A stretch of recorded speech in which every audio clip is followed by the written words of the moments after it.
and welcome to the first online short video segment about the mysteries. In this segment, I'd like to introduce myself. This will be the very first in a series of these, and also to tell you a little bit about the mysteries.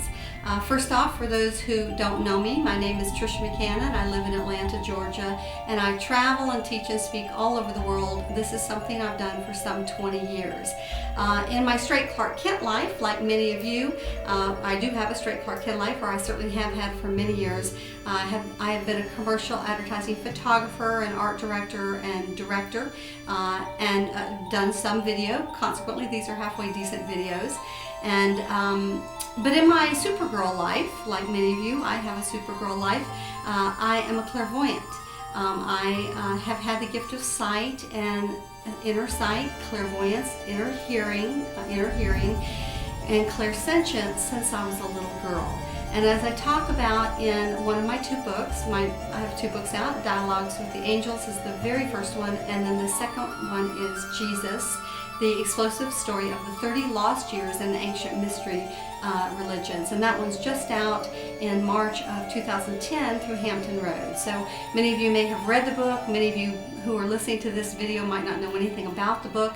But as the name implies, in the Jesus book, we actually are tracking Jesus through the 30 lost years and his connection with something that was known as the Great Spiritual Mysteries. Now today, many of us don't have any clue what the Great Spiritual Mysteries are.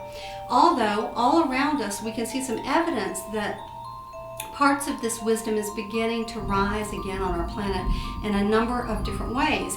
But in many cases, it's isolated and it's not unified. So that as we begin to try to understand the very nature of reality, we have pieces of the puzzle, and we can all keep working on our pieces of the puzzle.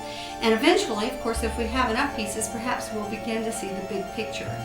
This presentation and this whole series is really not only intended to educate you guys about the mysteries, if you don't know about them, because they're really awesome and they were the key, the cornerstone of Jesus' life and his studies, not to mention the cornerstone of some of the greatest teachers that have been on this planet, from Buddha, Pythagoras, Plato, Socrates, Euclid, Democritus, the father of the atom, Asclepius, the father of modern medicine.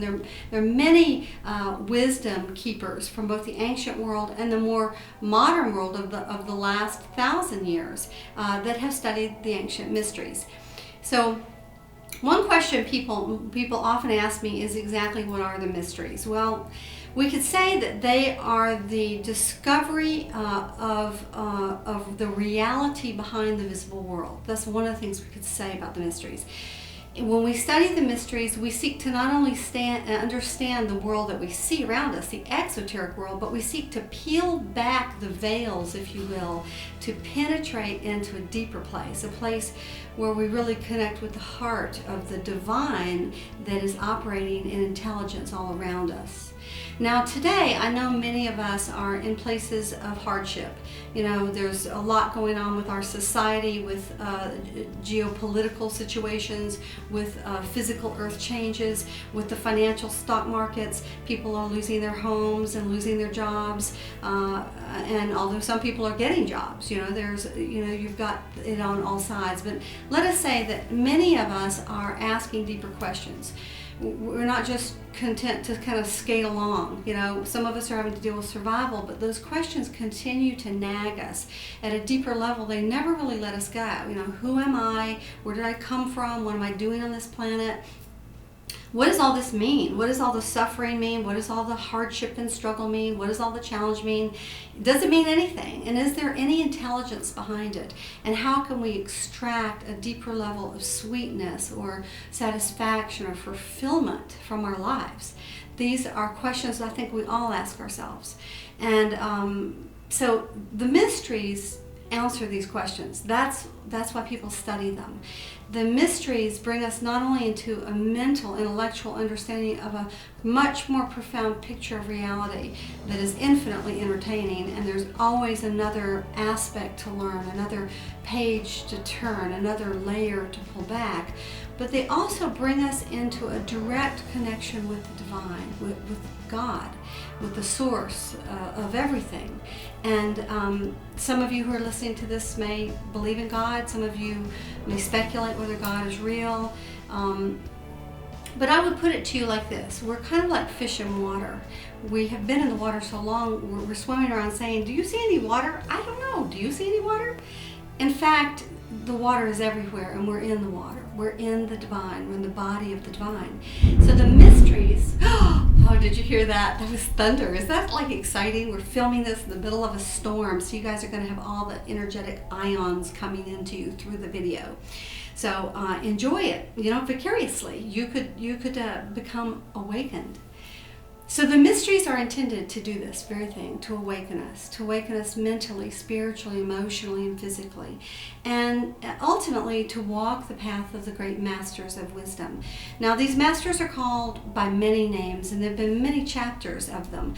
One of the overarching names is the Great White Brotherhood, but we can also call it the Brotherhood of Light, or we can call it the Fellowship of Light. In our society today, many of us are very sensitive to the whole sexist, racist thing, which of course is not what the Great White Brotherhood's about at all. In fact, in many of the TV and radio presentations that I've done and appearances, I've actually been asked, well, is the Great White Brotherhood like the spiritual KKK? So I'm here to tell you right up front, it's not. They chose the color white because it was the color closest to purity, the color closest to the sun or to illumination, and illumination was the goal of the mysteries. And they chose the word brotherhood because it implied a circle or a fraternity of equals. You must remember that these great mysteries were up for some 4,000 years before Jesus was born, and some 400 years after Jesus died and was resurrected. And so consequently, he was born right in the heart of these great mysteries, and he was of course trained in many, many ancient paths of knowledge, as I talk about in my book, Jesus, the Explosive Story of the 30 Lost Years and the Ancient Mystery Religions.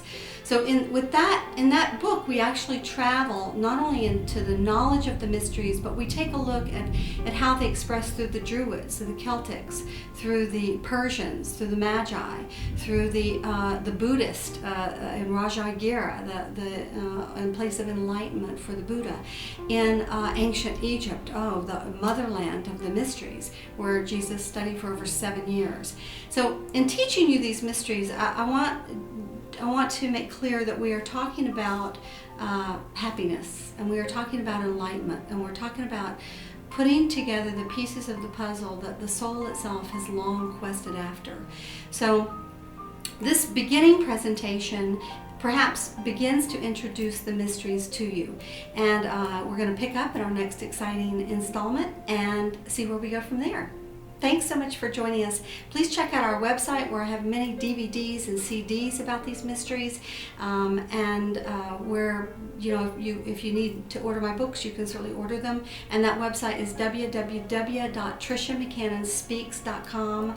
And I hope this has been just a little taste of what's coming. Thanks so much for joining us.